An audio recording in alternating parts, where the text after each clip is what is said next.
नमस्ते। आज बात करते हैं यूनिवर्सिटी ग्रांट्स कमीशन यानी यूजीसी के उन नए इक्विटी रेगुलेशंस की जिन्हें भारत के हायर एजुकेशन इंस्टीट्यूट्स में जाति आधारित भेदभाव को जड़ से खत्म करने के लिए बनाया गया है। ये नियम इतने जरूरी क्यों हैं और इनसे क्या बदलाव आने की उम्मीद है? चलिए इसे जरा गहराई से समझते हैं।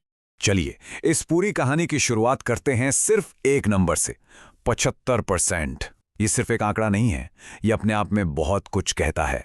तो ये जो 75% का नंबर हमने देखा, ये 2019 में हुई आईआईटी दिल्ली की एक स्टडी से सामने आया है। ये हमें बताता है कि ऐतिहासिक रूप से पिछड़ी जातियों से आने वाले 75% स्टूडेंट्स अपने ही कैंपस में किसी ना किसी तरह के भेदभाव का सामना करते हैं। आप सोचिए, ये सिर्फ एक आंकड़ा नहीं बल्कि हमारे हजारों स्टूडेंट्स की एक कड़वी सच्चाई। तो इस पूरे मुद्दे को अच्छी तरह से समझने के लिए हम इन कुछ खास पॉइंट्स पर नजर डालेंगे। सबसे पहले, कैंपस में भेदभाव की चुनौती आखिर है क्या? फिर जानेंगे कि यूजीसी के नए इक्विटी रेगुलेशंस 2026 क्या कहते हैं। इसके बाद इन नए नियमों का महत्व समझेंगे, भारत के एंटी डिस्क्रिमिनेशन फ्रेमवर्क पर बात करेंगे और आखिर में देखेंगे कि सच्ची समानता के लिए और क्या कदम उठाने जरूरी हैं।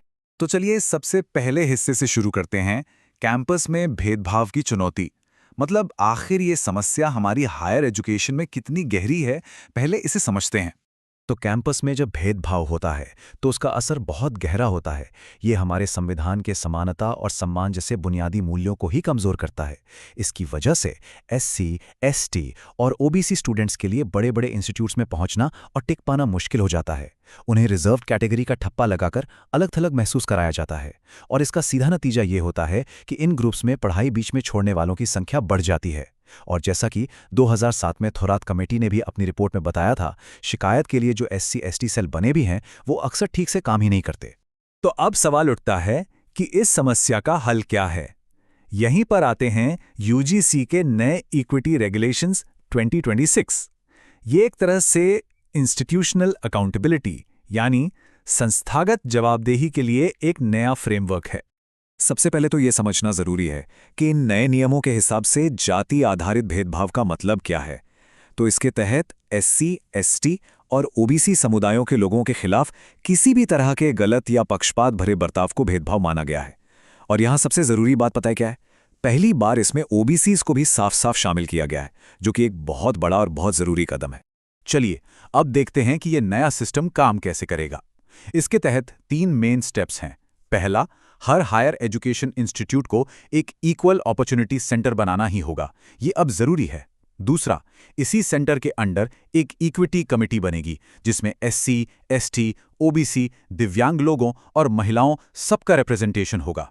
और तीसरा, हर इंस्टीट्यूट को साल में एक बार यूजीसी को रिपोर्ट भेजनी होगी कि उन्होंने बराबरी लाने के लिए क्या क्या किया है। तो एक तरह से ये जवाबदेही की एक पूरी चेन बना देता है। और हां, ये नियम सिर्फ कागजी सलाह नहीं है, इनके पीछे असली कानूनी ताकत है। अगर कोई इंस्टीट्यूशन इन नियमों को लागू नहीं करता तो यूजीसी उसकी फंडिंग रोक सकती है। अगर वो लगातार लापरवाही बरतते हैं तो उनकी डिग्री देने पर रोक लग सकती है।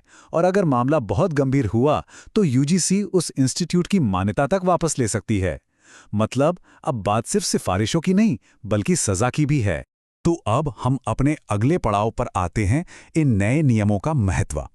आखिर ये नियम पहले की कोशिशों से इतने अलग और इतने जरूरी क्यों माने जा रहे हैं? ये स्लाइड असल में पूरी कहानी बयां कर देती है। एक तरफ है पुराने गाइडलाइंस और दूसरी तरफ है 2026 के नए रेगुलेशंस। जहां पहले के नियम बस सलाह की तरह थे, वहीं अब ये कानूनी तौर पर मानने ही पड़ेंगे। पहले जवाबदेही तय नहीं थी, अब सीधे सीधे इंस्टीट्यूट की जिम्मेदारी है। पहले ओबीसीज का जिक्र तक नहीं था, अब उन्हें भी शामिल किया गया है।